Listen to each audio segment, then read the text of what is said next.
Hey guys, so there are so many reasons why relationships can fail, but I'll give you one mental attitude that will definitely lead your relationship to fail today on Coach Aidan. Yahoo!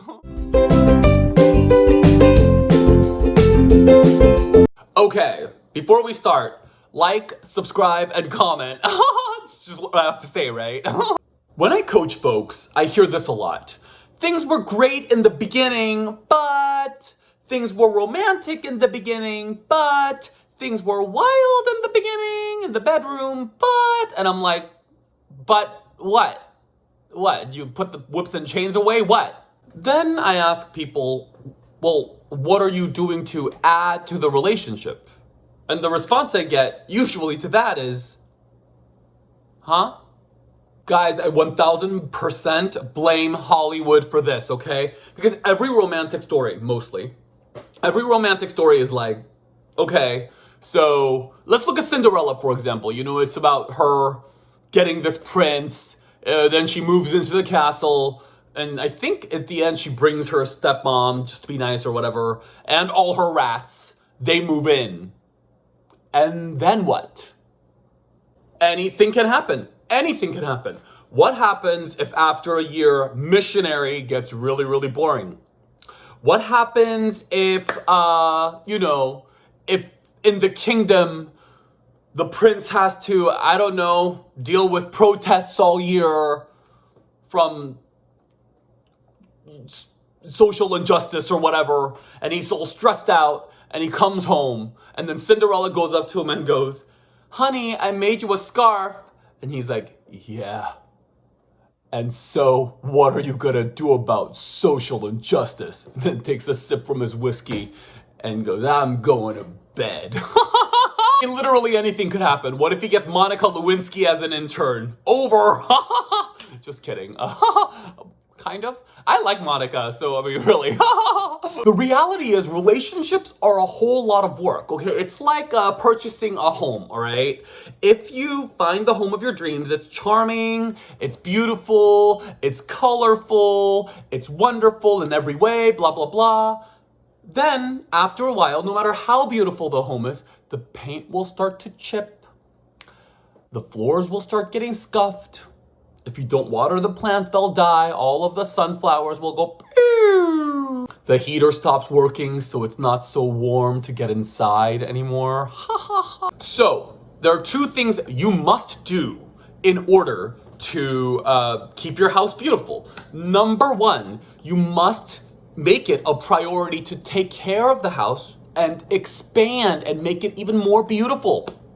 When you get into a house, you want to make it your own. You want to make it really special. You want to hang pictures. You want to plant flowers. You want to put new appliances so that your home is nice and, very nice, and maybe transform your garage into a gym, and you're actively working on the house to make it a dream home, okay? That is how you need to look at your relationship. You have this compatible partner, you move in, everything's great. Now what? You need to work together to talk about, what are your dreams? What are my dreams? How can we support each other in cultivating our dream together? How can we cultivate the kind of relationship that you want? What are the values that are important to you? You like warmth, comfort. I like expansion and growth. Let's combine this so that we can all get our needs met and create a loving relationship together and make the world of our dreams happen together. That is the magic of the relationship, not, oh, you're my soulmate, boom. Why is nothing happening? Add the garage, add the air conditioning system on the inside, whatever. I learned this because I had a relationship like this once. He and I, I'll just use sex as an example, because sex is always funny. So in the beginning, we had this fiery sex, and then we were like, okay, well, let's make it a priority. So we planned, sex with each other. And then by the end, we had a Rolodex of characters and a bucket full of sex toys. And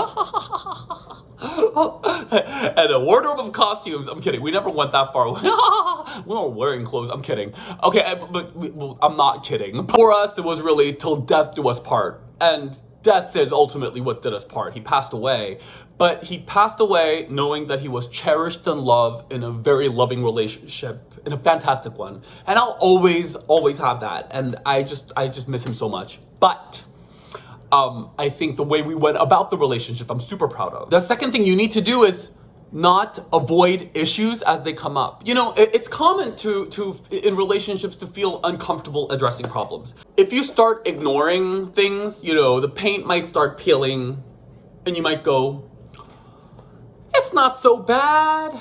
It's just a little paint. It'll be fine. The pipes break and you think, cold showers are not so bad. I don't want to deal with it. It'll be fine. Roach infestations. Ah, man, who doesn't have roaches? It'll be fine. The refrigerator breaks. You know, I don't want to deal with this.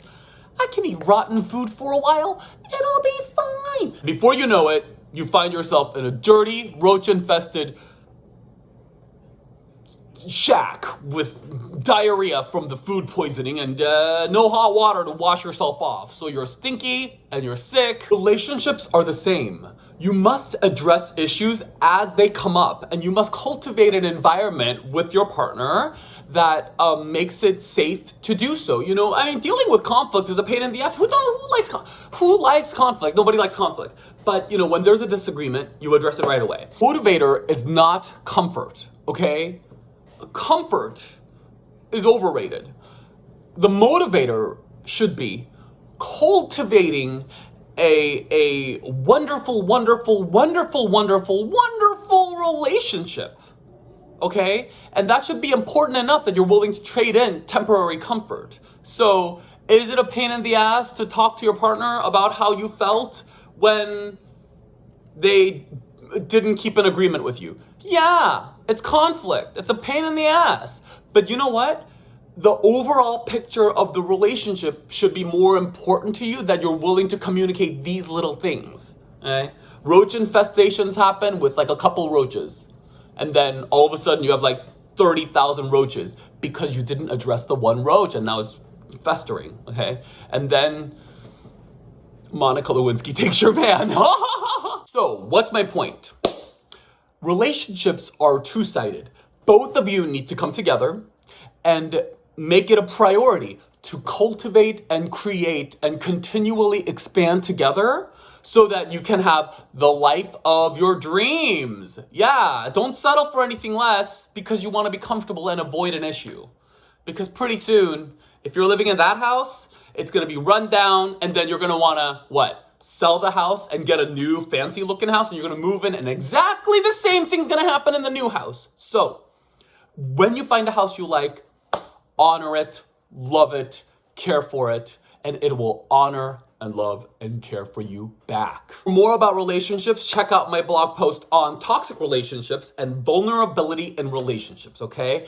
And follow me at all the social media, aidanpark.com, Instagram, Aidan Park Show. I'm on TikTok, I'm on Twitter, what else is there? Facebook, Aidan Park Show. All right, guys, love you. I'll see you next week.